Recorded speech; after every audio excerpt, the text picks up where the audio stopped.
ಈಶಾನ್ಯ ರಾಜ್ಯದಲ್ಲಿ ಅಭಿವೃದ್ಧಿಯ ಶಕೆ ಶುರುವಾಗಿದೆ.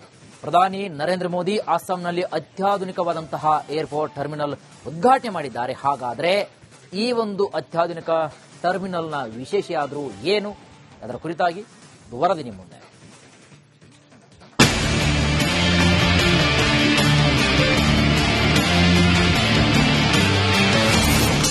ಗುವಾಹಟಿಯಲ್ಲಿ ಹೊಸ ಟರ್ಮಿನಲ್ ಲೋಕಾರ್ಪಣೆ. ಪ್ರಕೃತಿ ಥೀಮ್ನ ಟರ್ಮಿನಲ್ ಕಂಡು ನಮೋ ಫುಲ್ ಖುಷ್. ಅಸ್ಸಾಂ ದೇಶ ಅತ್ಯಧಿಕ ಚಹಾ ಉತ್ಪಾದಿಸುವ ರಾಜ್ಯ. ನೈಸರ್ಗಿಕ ಸೌಂದರ್ಯವನ್ನ ಹೊತ್ತು ನಿಂತಿರುವ ಅಸ್ಸಾಂ ಈಗ ಮತ್ತೊಂದು ಮೈಲಿಗಲ್ಲು ಸಾಧಿಸಿದೆ. ಪ್ರಧಾನಿ ಮೋದಿ ಈಶಾನ್ಯ ರಾಜ್ಯಗಳಲ್ಲೇ ಅತಿದೊಡ್ಡ ವಿಮಾನ ನಿಲ್ದಾಣದ ಟರ್ಮಿನಲ್ ಲೋಕಾರ್ಪಣೆಗೊಳಿಸಿದ್ದಾರೆ.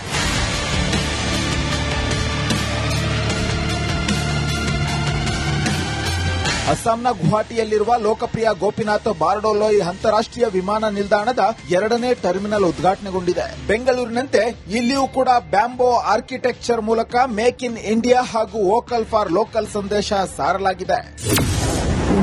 4,000 ಕೋಟಿ ವೆಚ್ಚದಲ್ಲಿ 2ನೇ ಟರ್ಮಿನಲ್ ನಿರ್ಮಾಣವಾಗಿದ್ದು, 2ನೇ ಟರ್ಮಿನಲ್ನಲ್ಲಿ ಅಸ್ಸಾಂನ ಸಂಸ್ಕೃತಿ ಅನಾವರಣಗೊಂಡಿದ್ದು, ಟರ್ಮಿನಲ್ನಲ್ಲಿ ಬಿದಿರು ಕಲಾಕೃತಿ, ಬಿದಿರು ವಾಸ್ತುಶಿಲ್ಪ ಇದೆ. ಅಲ್ಲದೆ ಬರೋಬ್ಬರಿ 1,40,000 ಚದುರ ಮೀಟರ್ ವಿಸ್ತೀರ್ಣ ಹೊಂದಿದ್ದು, ಇದು 1ನೇ ಟರ್ಮಿನಲ್ಗಿಂತ 7 ಪಟ್ಟು ದೊಡ್ಡ ಟರ್ಮಿನಲ್ ಇದಾಗಿದೆ.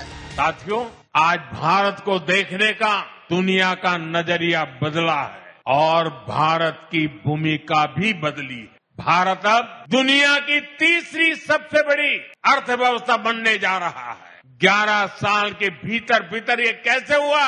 साथियों, इसमें बहुत बड़ी भूमिका आधुनिक इंफ्रास्ट्रक्चर के विकास की है. भारत 2047 की तैयारी कर रहा है. ಗೋಪಿನಾಥ್ ಪ್ರತಿಮೆ ಅನಾವರಣ ಮಾಡಿದ ನಮೋ.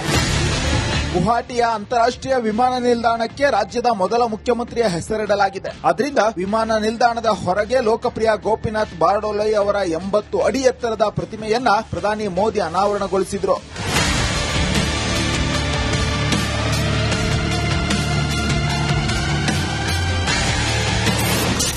ಈಶಾನ್ಯ ರಾಜ್ಯಗಳನ್ನ ಕಾಂಗ್ರೆಸ್ ಮರೆತಿತ್ತು. कांग्रेस की सरकारों ने असम और पूर्वोत्तर को विकास से दूर रखने का जो पाप किया था, उसका बहुत बड़ा खामियाजा देश की सुरक्षा, एकता और अखंडता को उठाना पड़ा. कांग्रेस की सरकारों में हिंसा का दौर दशकों तक फलता फूलता रहा. हम केवल 10-11 साल के भीतर उसे खत्म करने की तरफ बढ़ रहे हैं. पूर्वोत्तर में पहले जहां हिंसा और खून खराबा होता था, ಗುವಾಹಟಿಯಲ್ಲಿ ಲೋಕಾರ್ಪಣೆಗೊಂಡ ದೇಶದ ಮೊದಲ ಪ್ರಕೃತಿ ಥೀಮ್ನ ವಿಮಾನ ನಿಲ್ದಾಣದ ಟರ್ಮಿನಲ್ ಪ್ರಯಾಣಿಕರ ಗಮನ ಸೆಳೆಯಲಿದೆ.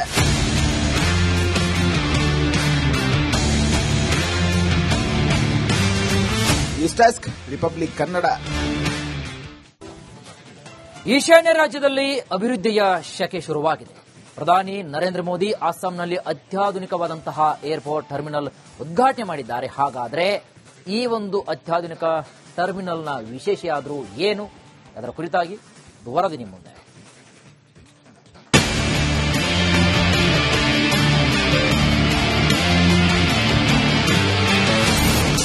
ಗುವಾಹಟಿಯಲ್ಲಿ ಹೊಸ ಟರ್ಮಿನಲ್ ಲೋಕಾರ್ಪಣೆ. ಪ್ರಕೃತಿ ಥೀಮ್ನ ಟರ್ಮಿನಲ್ ಕಂಡು ನಮೋ ಫುಲ್ ಖುಷ್.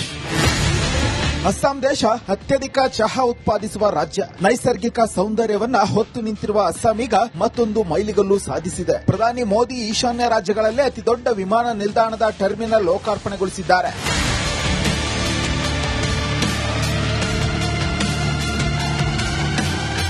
ಅಸ್ಸಾಂನ ಗುವಾಹಟಿಯಲ್ಲಿರುವ ಲೋಕಪ್ರಿಯ ಗೋಪಿನಾಥ್ ಬಾರ್ಡೋಲೋಯ್ ಅಂತಾರಾಷ್ಟ್ರೀಯ ವಿಮಾನ ನಿಲ್ದಾಣದ 2ನೇ ಟರ್ಮಿನಲ್ ಉದ್ಘಾಟನೆಗೊಂಡಿದೆ. ಬೆಂಗಳೂರಿನಂತೆ ಇಲ್ಲಿಯೂ ಕೂಡ ಬ್ಯಾಂಬೋ ಆರ್ಕಿಟೆಕ್ಚರ್ ಮೂಲಕ ಮೇಕ್ ಇನ್ ಇಂಡಿಯಾ ಹಾಗೂ ವೋಕಲ್ ಫಾರ್ ಲೋಕಲ್ ಸಂದೇಶ ಸಾರಲಾಗಿದೆ.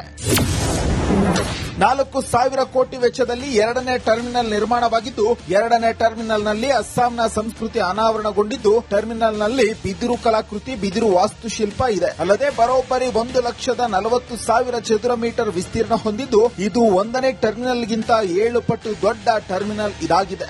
साथियों, आज भारत को देखने का दुनिया का नजरिया बदला है और भारत की भूमिका भी बदली है. भारत अब दुनिया की तीसरी सबसे बड़ी अर्थव्यवस्था बनने जा रहा है.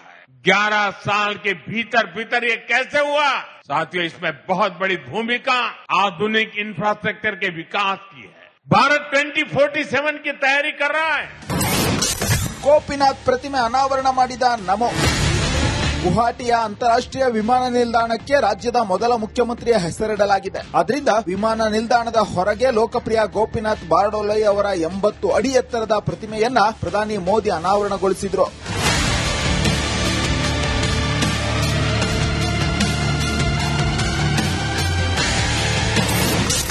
ಈಶಾನ್ಯ ರಾಜ್ಯಗಳನ್ನ ಕಾಂಗ್ರೆಸ್ ಮರೆತಿತ್ತು. कांग्रेस की सरकारों ने असम और पूर्वोत्तर को विकास से दूर रखने का जो पाप किया था, उसका बहुत बड़ा खामियाजा देश की सुरक्षा, एकता और अखंडता को उठाना पड़ा। कांग्रेस की सरकारों में हिंसा का दौर दशकों तक फलता फूलता रहा। हम केवल 10-11 साल के भीतर उसे खत्म करने की तरफ बढ़ रहे हैं। पूर्वोत्तर में पहले जहां हिंसा और खून खराबा होता था,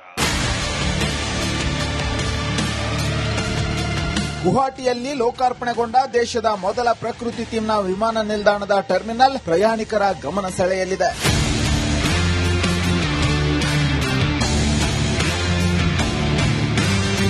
ನ್ಯೂಸ್ ಡೆಸ್ಕ್, ರಿಪಬ್ಲಿಕ್ ಕನ್ನಡ. ಈಶಾನ್ಯ ರಾಜ್ಯದಲ್ಲಿ ಅಭಿವೃದ್ಧಿಯ ಶಕೆ ಶುರುವಾಗಿದೆ. ಪ್ರಧಾನಿ ನರೇಂದ್ರ ಮೋದಿ ಅಸ್ಸಾಂನಲ್ಲಿ ಅತ್ಯಾಧುನಿಕವಾದಂತಹ ಏರ್ಪೋರ್ಟ್ ಟರ್ಮಿನಲ್ ಉದ್ಘಾಟನೆ ಮಾಡಿದ್ದಾರೆ. ಹಾಗಾದರೆ ಈ ಒಂದು ಅತ್ಯಾಧುನಿಕ ಟರ್ಮಿನಲ್ನ ವಿಶೇಷ ಏನು? ಅದರ ಕುರಿತಾಗಿ ವರದಿ ನಿಮ್ಮ ಮುಂದೆ.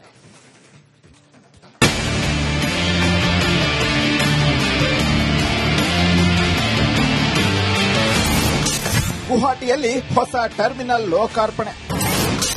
ಪ್ರಕೃತಿ ಥೀಮ್ನ ಟರ್ಮಿನಲ್ ಕಂಡು ನಮೋ ಫುಲ್ ಖುಷ್. ಅಸ್ಸಾಂ ದೇಶ ಅತ್ಯಧಿಕ ಚಹಾ ಉತ್ಪಾದಿಸುವ ರಾಜ್ಯ. ನೈಸರ್ಗಿಕ ಸೌಂದರ್ಯವನ್ನ ಹೊತ್ತು ನಿಂತಿರುವ ಅಸ್ಸಾಂ ಈಗ ಮತ್ತೊಂದು ಮೈಲಿಗಲ್ಲು ಸಾಧಿಸಿದೆ. ಪ್ರಧಾನಿ ಮೋದಿ ಈಶಾನ್ಯ ರಾಜ್ಯಗಳಲ್ಲೇ ಅತಿದೊಡ್ಡ ವಿಮಾನ ನಿಲ್ದಾಣದ ಟರ್ಮಿನಲ್ ಲೋಕಾರ್ಪಣೆಗೊಳಿಸಿದ್ದಾರೆ.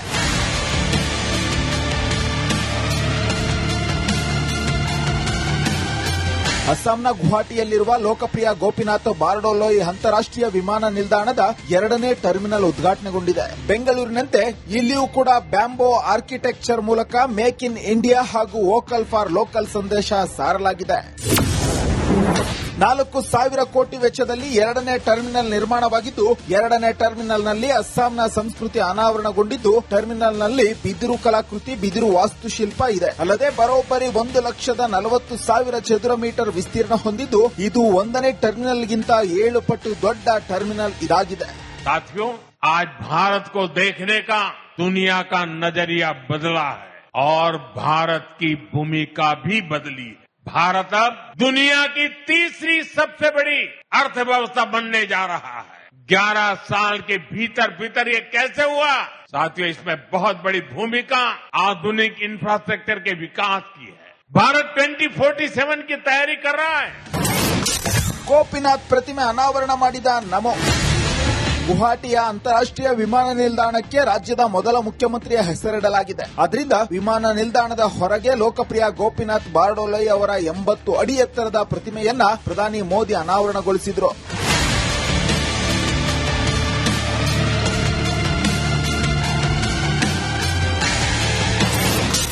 ಈಶಾನ್ಯ ರಾಜ್ಯಗಳನ್ನ Congress ಮರೆತಿತ್ತು.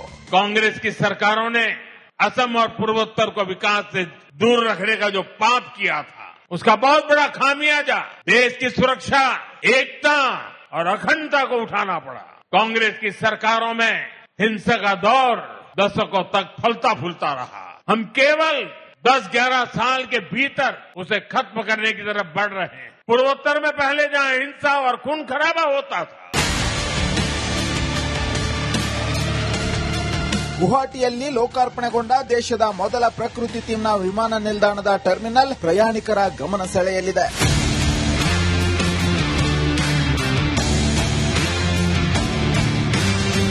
News desk, Republic Kannada.